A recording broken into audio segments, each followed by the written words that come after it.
welcome back to my channel. This is Summer here, and today we're going to be talking all about how to plan your next big travel adventure.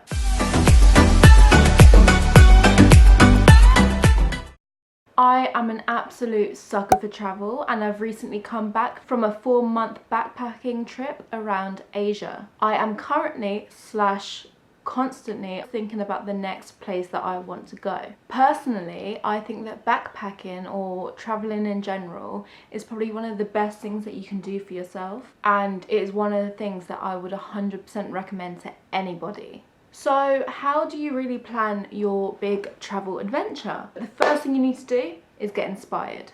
So there are several different websites that I use to get inspired for traveling.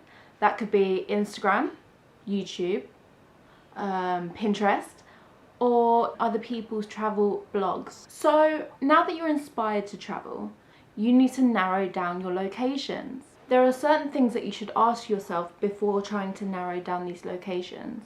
Number 1, how much time have you got? Number 2, what's your budget for traveling? Obviously, you have some countries that are way more expensive than others. Number 3, what time of year are you able to travel? All countries have different weathers throughout the year. Our summer in England is Australia's winter. So if you're traveling in July, Australia is probably not the best place to go if you're looking to lounge around on the beach. And lastly, number 4, what are you looking to get out of your travel? Do you want to see culture? Do you want to see how other people live? Or are you just looking to relax and maybe do a couple beach days, maybe do some diving, just enjoy yourself in a tropical environment? So now you've thought of all of these things, you need to narrow down your search. So this is the map here. These big ones here that have the string running through, that was the route that I planned to do for my year of travel. So obviously we start in England and then we go to Egypt, Madagascar, India, Myanmar, a bit of China. I think that was meant to be Hong Kong actually. Vietnam, Thailand, Cambodia, Laos, Philippines, then down here to Borneo. Where am I? Down there to Borneo, and then Indonesia, Papua New Guinea, Australia, and then finally to end up in New Zealand. Some of the countries that I originally had on my plan, such as India and parts of this bit of Asia here, I actually did stick to and remained as part of my plan. So you can always narrow down even if your initial idea is super unrealistic. So that was a bit unrealistic. Obviously I was not able to do all those countries in 1 year, but I had so many ideas floating around in my head and so many different places that I wanted to see. I just chucked it all into one trip and said, right, I need to see it all. That is not the way life goes, and unfortunately I wasn't able to do that, but I was able to see incredible things during my time.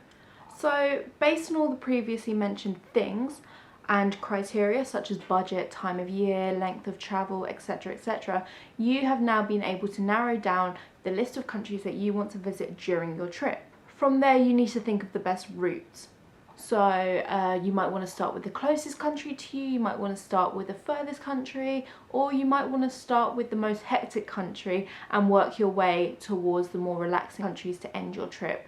That's personally what I did. I started in India and ended in Indonesia. So the next thing you're going to want to do is book your flights. This is the fun part. This is when everything starts to feel more real and you can really get excited and just start saving, and it's the best part, honestly. So how do you book flights? What websites do you use? What's the best route to take? What's the best company to book with? What's the best airline to book with? I booked my flights initially with a company called STA Travel, and I'd heard about them from my mum. There's so much fluff on me from this blanket. And she had really great things to say about them. So for me, I planned to do the flexi flight deal with them, where you can book a round the world ticket. However, you can alter all of the flights that you book. So if I was in a country and my flight out of that country left the next day, I could turn around and say, actually, I want to stay here another week. All you have to do is call up STA Travel and just pay the difference in flight, whatever that may be. However, a couple months down the line, after putting our deposit on our flights, we had a look at Skyscanner and realised how much cheaper the flights via Skyscanner were, considering STA Travel had promised us the cheapest flights out there. Once we'd realised how much money we were actually going to waste on booking our flights with STA Travel, we decided to cancel all of that, lose our deposits, and just book all of our flights ourselves. One thing I will say, a mistake that I wish we hadn't done, is booking all your flights in advance. There was a lot of flights that we had already booked that we ended up not using, obviously because I'm in England now instead of wherever I was supposed to be.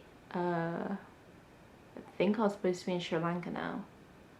No, I'm supposed to be in Vietnam.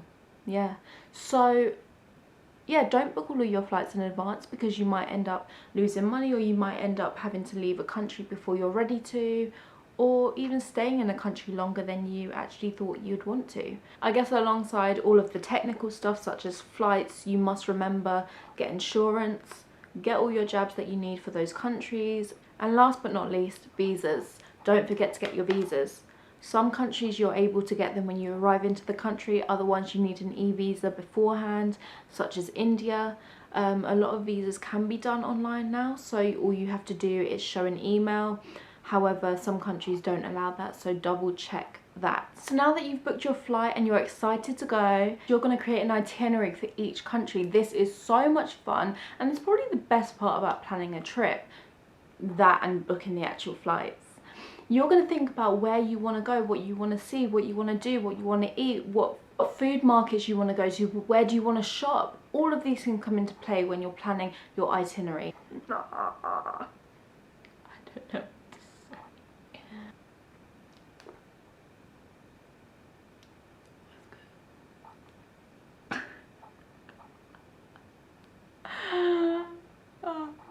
So one thing that I did to inspire myself about where I wanted to go in each country and what I wanted to see in each country was to create Instagram boards. It helps me with inspiration about where I want to go, pictures I might want to take, really cool locations that maybe not everyone knows about.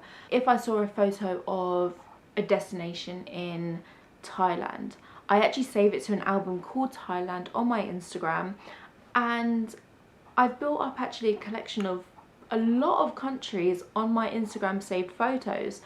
I have each one for a different country, and within that I save all the photos of the places or the things that I want to see or the type of photos I want to take. All of that goes in there.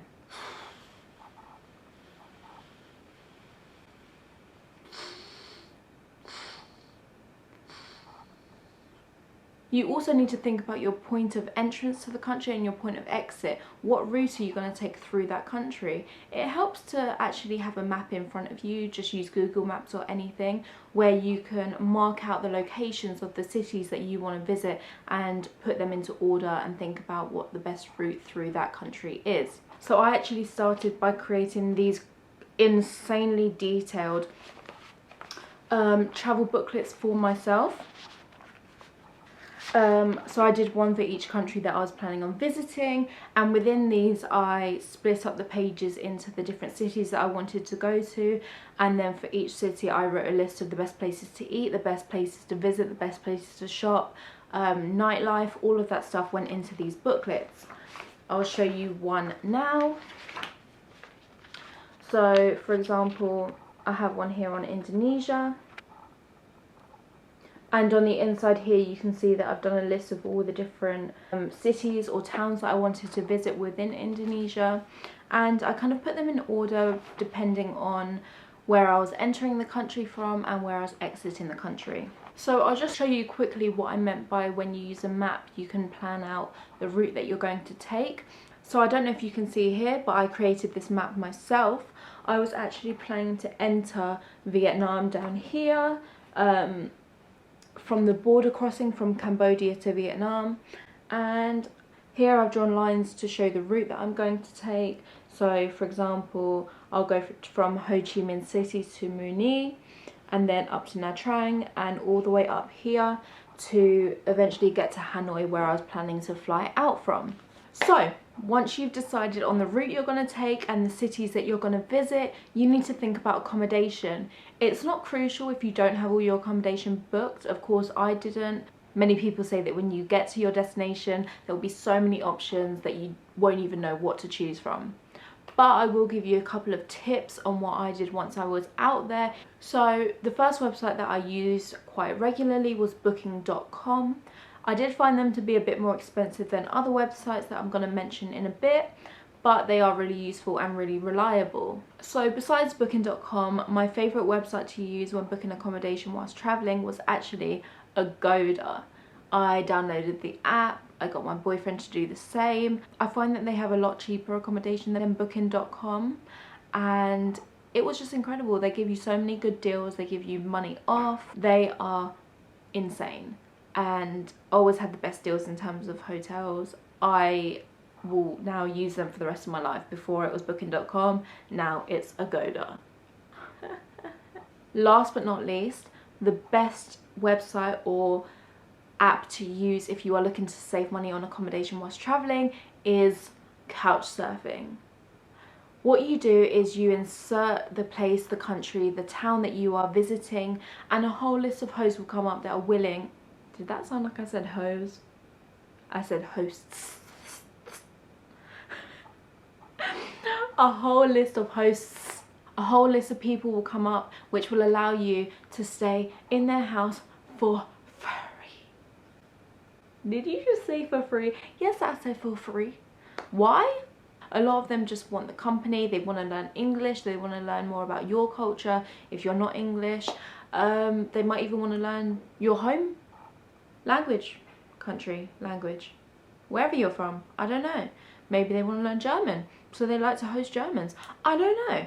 But they will take you in for free. All the ones that I stayed with were so lovely. They cooked us dinner, they took us out with their family for the day, they showed us around, they actually bought us dinner on some occasions, and they are all such nice people that just love entertaining and love meeting new people and will have so many stories to tell you. And if you want to live like a local, what better way than to stay with one? The next thing that I want to talk about is how to budget and what budget you might have as a traveller. I went travelling with my boyfriend. We were planning to go for a year, and we decided from looking at different YouTube videos, from doing research online, that our budget per month was going to be about roughly £1,000 US pound? That's not a thing. We decided that our budget was going to be £1,000 per month for both of us. This obviously does vary depending on what country you're in. Our daily budget was about £30. That included food, accommodation, transport, and any other activities that we might have wanted to do on those days. Now, a budget of £30 a day for 2 people sounds insane, especially when you take into account that we're paying for accommodation, food, drink, transport, all of that. Now, it does sound insane, but we were traveling in Asia, so for us that budget actually really worked out and we managed to stick to it for the most part. In terms of accommodation, we tended to go for a double room as opposed to hostels, because a double room in a hotel varied from about £10 to £20 a night. However, single beds in hostels varied from about £5 to £10. But once you're paying for 2 of those beds, it actually works out the same as booking a double room in a hotel. How to save money when eating food? Well, food in Asia isn't that expensive. It's actually super cheap, and the best thing about Asia is that their street food is actually better than their restaurant food. So why are you going to a restaurant and spending more money on food that actually doesn't taste that much better? I know a lot of people say that in Asia street food can be quite risky because it's dirty, or they don't want to eat it because they've heard of food poisoning like Delhi belly and stuff like that in India. Ed and I actually ate a lot of street food when we were in India, and we even ate train food, which apparently was a big no-no. Even the locals said don't eat it. But we did get sick once each, and we were there for 5 weeks, so on the whole that's actually really good. It only lasted about an hour. Just be smart about what you eat. We ate street food, but you know, if you're seeing someone cooking food on the side of the street, next to a trash can, next to a cow doing a shit, don't eat there. if you see someone cooking it and there's a long line and, you know, everyone seems to be enjoying the food, there's loads of locals there, blah blah blah, then chances are you'll be okay and you can probably eat the food. So yeah, one big saving tip is eat street food or eat where the locals eat. Ask a local, where's the best place to get food around here, and they will tell you, and it will be cheap. And lastly, in terms of saving money, you need to travel like a local. Don't get taxis everywhere. We did travel a lot using the public transport of that country. We took the trains, we took the buses. We took the local buses for even long haul journeys across India. I shared my seat with a goat. Like, if you want the authentic experience of traveling, then travel like a local. You will save money and you will have so much more fun than if you were in a lush taxi. You know, I think that's just about it in terms of how to plan your big travel adventure. I'm actually getting jealous of you watching my video because that means that you're planning a trip soon, and I want to be, which I kind of am. But yeah, I really hope that everyone's travel goes well, and I hope that this video was incredibly useful, and I hope you keep watching because I have a lot more travel videos and travel advice to come. So don't forget to like, don't forget to subscribe, and don't forget to give me a follow on Instagram. I look forward to speaking to you soon. Bye.